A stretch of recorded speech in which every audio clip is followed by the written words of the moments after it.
Welcome back, and thank you for joining us for another In Conversation. We're calling this one Accelerating Progress to Achieve the SDGs. And in it, we'll examine just what it's going to take to counterbalance the effects of the world's intersecting crises and, you guessed it, accelerate progress to achieve the SDGs. So joining us now is the chief executive of one of the largest philanthropic organizations in the world, the Bill and Melinda Gates Foundation, whose mission is to create a world where every person has the opportunity to live a healthy, productive life. Knowing they can't do it alone, our guest comes to us today with a deep commitment to building all the necessary partnerships to reach the foundation's grand goal. He'll be in conversation with a Nigerian entrepreneur who's also a Goalkeepers awardee and advisory board member, and a participant from the very first SDG Action Zone back in 2019. Welcome, Mark Sussman and Dr. Angel Idelaja. My name is Angel Idelaja Kuye. I'm here with Mark Sussman, the CEO of the Bill and Melinda Gates Foundation, and we are in conversation in the SDG Action Zone. Thank you so much for being here with me. So we're just coming out of a number of intersecting crises, such as the COVID pandemic, the war in Ukraine, and many other events that are happening regionally and globally. And these are some things that have really set back the work that we've been doing with the SDGs.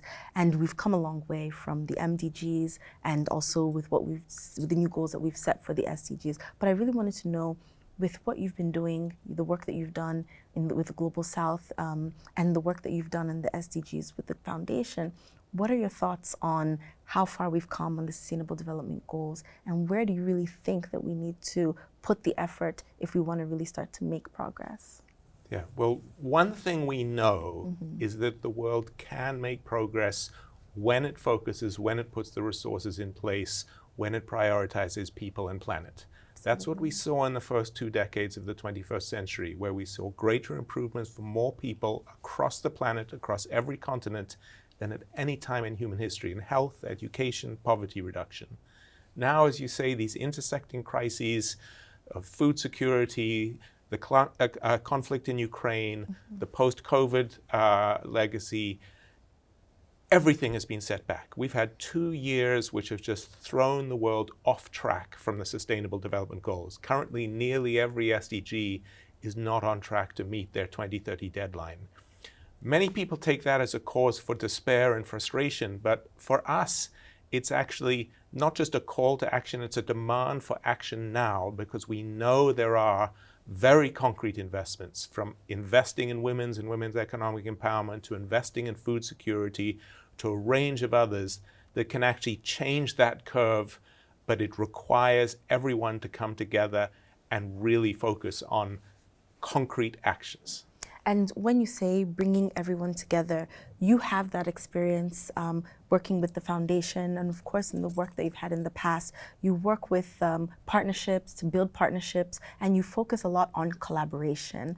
And so with the pressure that's on governments and also with the work that the private sector is doing to try to come on board, what kind of innovations and what kind of targets do you feel that we can collaboratively set where governments and private sector and development partners and even individuals in their own communities can come together? How do you think that those things can work out? Well, one part of it is building on what we know works. Yeah. So, for example, this United Nations is hosting the Global Fund Replenishment.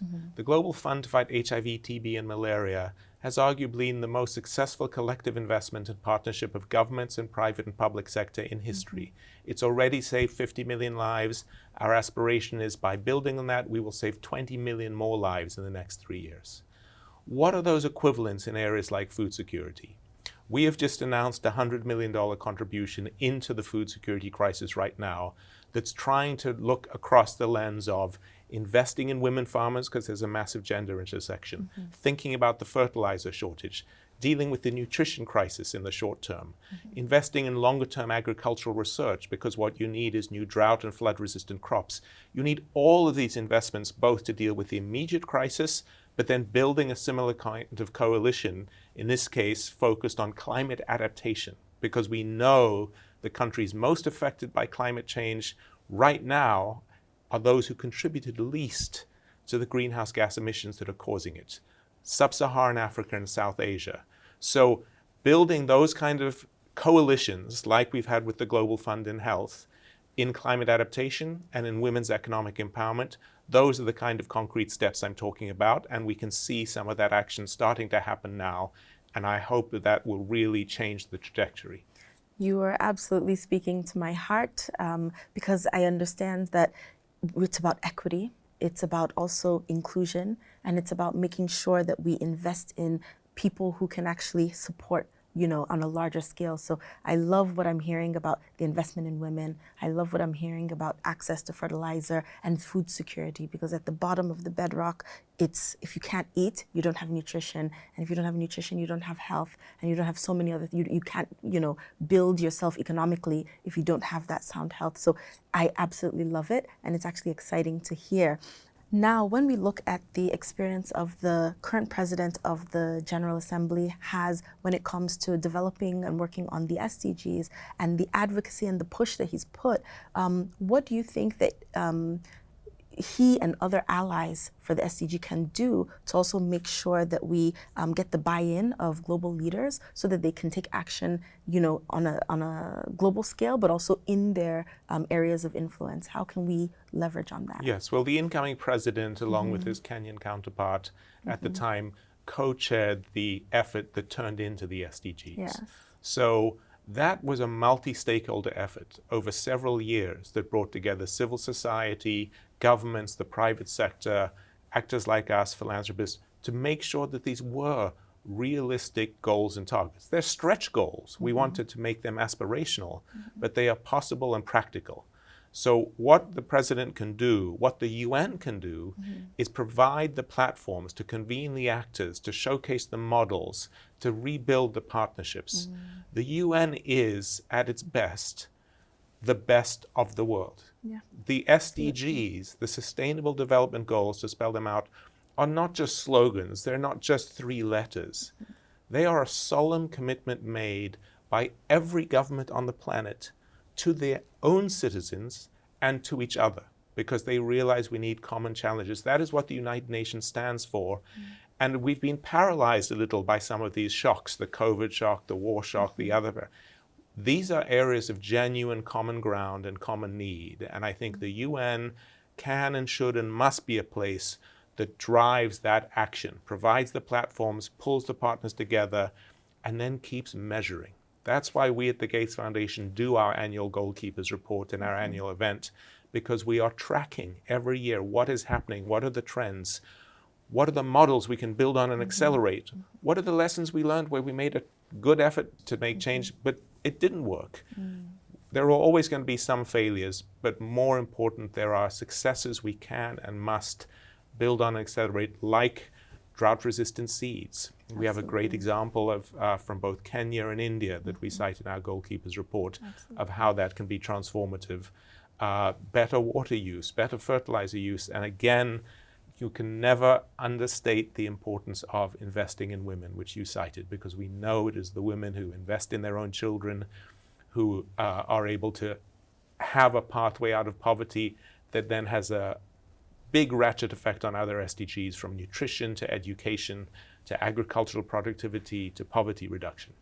Absolutely. And when I hear that, it warms my heart, because I think the ultimate goal is citizen action as well, and everybody having a role to play, from the high level down to the women in the communities and in the grassroots. And with the work that the Bill and Melinda Gates Foundation is doing, you bring that level of collaboration from the high level down to the last mile, where the people who are affected most by these policies are. So lastly, we're talking about the urgency of finding our way to, accelerate the work that we're doing on the SDGs. So what can we do to make sure that we bring everybody along to act? We don't have time. So where are the final interventions that we can do to make sure that when we get to 2023, we can see significant progress to kind of leapfrog and kind of meet up to some of the losses that we've experienced? We want to gain those and kind of move faster. So how can we make sure that we're working faster to deliver the SDGs? But what we can do is build on the commitments and concrete actions and platforms we already have. So on the gender side, there was the Generation Equality Forum that took place last year. At the Gates Foundation, we made a $2.1 billion commitment then that Melinda French Gates announced around using that, because SDG 5, the gender goal, actually has, as we've already talked about, more impact and more intersectionality across all the 17 goals than just about any other. Absolutely. Because it links into economic empowerment, it links into health, it links into education, it links into a whole bunch of related activities. And there's not a lot of discussion about the Generation Equality Forum right now. We need to sort of redouble efforts to take the action coalitions, and they were called action coalitions that were set up then, and drive those forward. Similarly, we have a big moment coming up in Egypt hosting the COP27 later this year.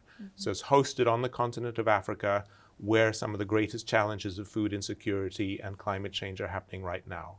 Climate adaptation, the tools and support to poor farmers to help deal with the consequences right now of floods, of drought that are affecting them, need action right now.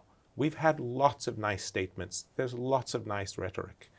What we need is to take models like the ones we cite in the report, partnerships like the ones that we've been building across Africa and Asia, and say, here they are. This needs to be scaled and resourced right now. And we will be coming as the Gates Foundation again to make a very significant set of additional commitments then. But they are commitments that have to be done in partnership and collaboration, because that's ultimately what the SDGs are. They're a platform for people and planet. That means civil society, the private sector, governments, multilaterals like the UN, to be the world we aspire to be part of. Fantastic. So there we have it. You have to do more of what is working. We have to do it together, and we have to move quickly if we want to be able to reach the goals for the Sustainable Development Goals. And also, we have to work together. So thank you very much for having this conversation with me. Let's get to work. Great. Thank you so much. Thanks.